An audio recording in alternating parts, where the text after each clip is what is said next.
Bonjour, nous accueillons aujourd'hui Mathieu Ansaloni, docteur en sciences politiques, auteur du tournant environnemental de la politique agricole commune, débats et conditions en France, en Hongrie et au Royaume-Uni. Vous avez écrit ce livre. Quelles en sont pour vous les idées clés ? Je vous remercie, bonjour. Les idées clés du livre. Tout d'abord, de montrer que le tournant environnemental de la politique agricole commune, qui a été initié dans les années 90, a eu pour moteur la mobilisation des environnementalistes, la mobilisation d'environnementalistes anglais qui ont su porter une autre vision de l'agriculture, de sa place et de son rôle dans la société, c'est-à-dire une agriculture qui, selon eux, doit fournir des services environnementaux au-delà de la production alimentaire. La mobilisation des environnementalistes à l'échelle européenne a débouché sur la formulation d'instruments nouveaux, ce qu'on appelle les mesures agro-environnementales.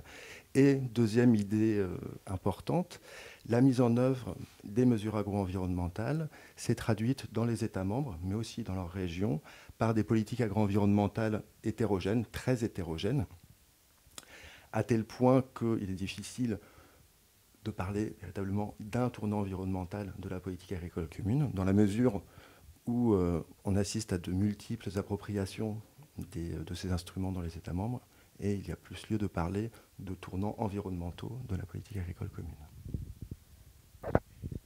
Alors, vous venez de mentionner les régions, et justement, selon vous, quelle a été leur marge de manœuvre dans la mise en place des mesures agro-environnementales ?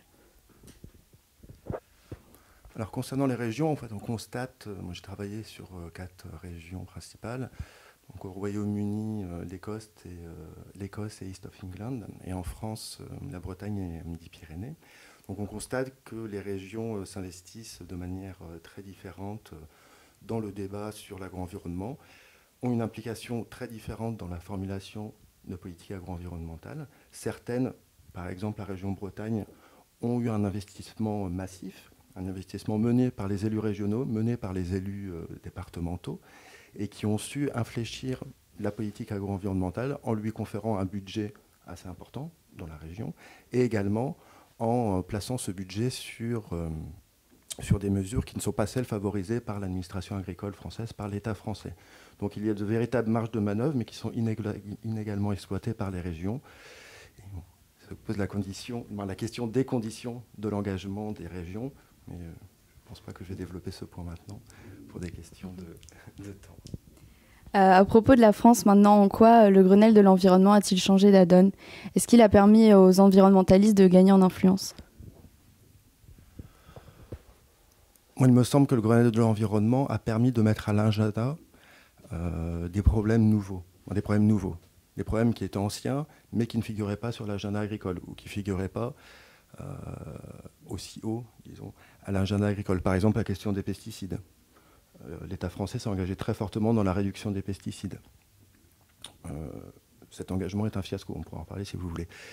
De même, en matière d'agro-environnement, l'État français a pris des engagements qui, cette fois-ci, se sont traduits par des actions concrètes, dans le sens où, à l'époque, Michel Barnier avait redistribué à peu près 10% des aides à la production agricole vers les mesures agro-environnementales. Donc là, on a des choses concrètes qui se sont passées.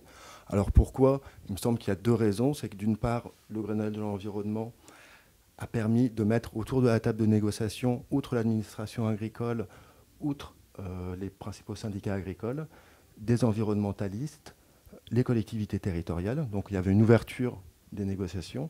Et deuxième point, le Grenelle de l'environnement était un événement très médiatisé, qui était placé sous le feu des médias. Et donc, de fait, il était difficile pour l'administration agricole et les syndicats agricoles de faire la sourde oreille et de ne pas entendre les revendications de leurs opposants.